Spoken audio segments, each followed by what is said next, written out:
The resilience and the hopefulness of the people of the Iceland is amazing. It's such an example. They have been flooded with the Fissure eruption, one of the most important towns in the southern part of the country, a center for fishing. Part of the town was burnt. The wall that they built around it actually is now covered partly by the lava, and they have already started to build pylons to draw the electric line to power the town, the greenhouses there. Iceland is an island. Either you import the food and the ingredients that you need for it, or you have to provide it yourself locally. So they provided it themselves. Remember, the Iceland only has 500,000 people. 200,000 of them are in the age that they can pay tax, and the rest of it has to be, supplemented from somewhere. Although they don't have much money in that sense, but they spend it wisely. They try to save what they have, and that is an example for all of us. Compare it to, for example, another country, big country, how much wasteful they can be in whatever they do, and they don't provide much services to the citizens at the same time. That they have the wealth, but they don't do much for their own citizens. Citizens are left on their own. That's the reason they go for religion, because there is no support. Iceland is different. They care for their people, even against the most fearsome forces of nature.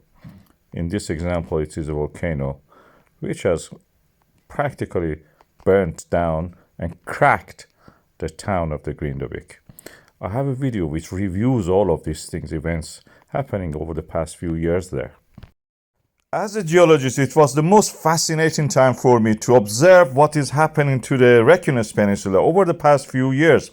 We had first the Fagradalsfjall in 2021, and this was something like this, erupting at the same time forming a huge crater. Then second came the Merardali volcano, again gone mad, this one, smaller but active, and it spread a lot of lava. Then came the Litli. The earth is split like a zipper from the south to the north, and this one was very active, although smaller than the Fagradalsfjall, but bigger than Merardali. Then we had the Sundunka in the Svartsengi area. It was huge compared to Fagradalsfjall in a way. Then we have this Hagafell Grindavik eruption. It cut through the wall that we built to protect the town from the lava. It didn't work in that sense, but it worked in many other ways. And now we are having magma rising again. This is the chart, shows the earthquakes. The ones that we have from the Grindavik, this fifth one, is the one you can see here, rising to the surface already. And already one is preparing to come near the harbor, and I believe it will probably erupt around the sports center. Also probably even into the harbor and into the sea. This is something to watch. That will be amazing. The land rise from the Sundunka was gentle. For the Hagafell was even more gentler. But this one is going to be sooner. The slope shows that it's already stepping upward very quick. Before the end of the January, we will have an eruption there. At the most, I think it's probably early days of the February.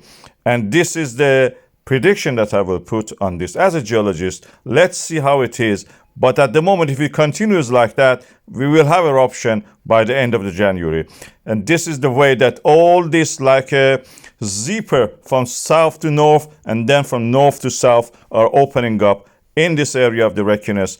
The old crack near the sports center and roundabout is one of the likely locations that we will have eruption there. The magma will ooze out. It's already cracked there. The weakness is there. And this is where actually we had part of the magma, which is a gaseous part of it, in the November 11th coming out, as you can see here.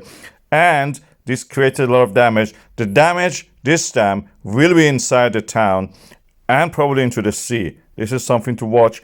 And I think that you have to watch the video that I have about the futility of actually trying to rebuild the Grindavik.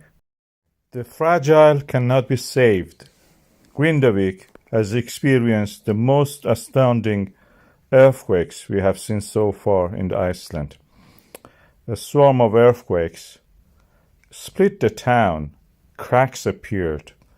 some of them 3 kilometers long. We are not trying to fill them up, but it's futile, I believe, because these cracks are not the cracks just created by the landslide, subsidence, things like that. This is land rising, falling down, and then rising back. This is tectonism. Mid-Atlantic ridge here is opening up. We are creating earth, new ground, by the magma rising to the surface. And in the process, these cracks will widen up and make pathway for the molten rock to come up. This is a rift valley situation where we have a rift opening up, the middle part falling, both sides are rising. This is what we see in Grindavik. This is historically what we see. There is a reason that there is a port there, a shallow water, safe enough for the ship to anchor there. There is a reason the two sides of it are higher than the middle part where the port is.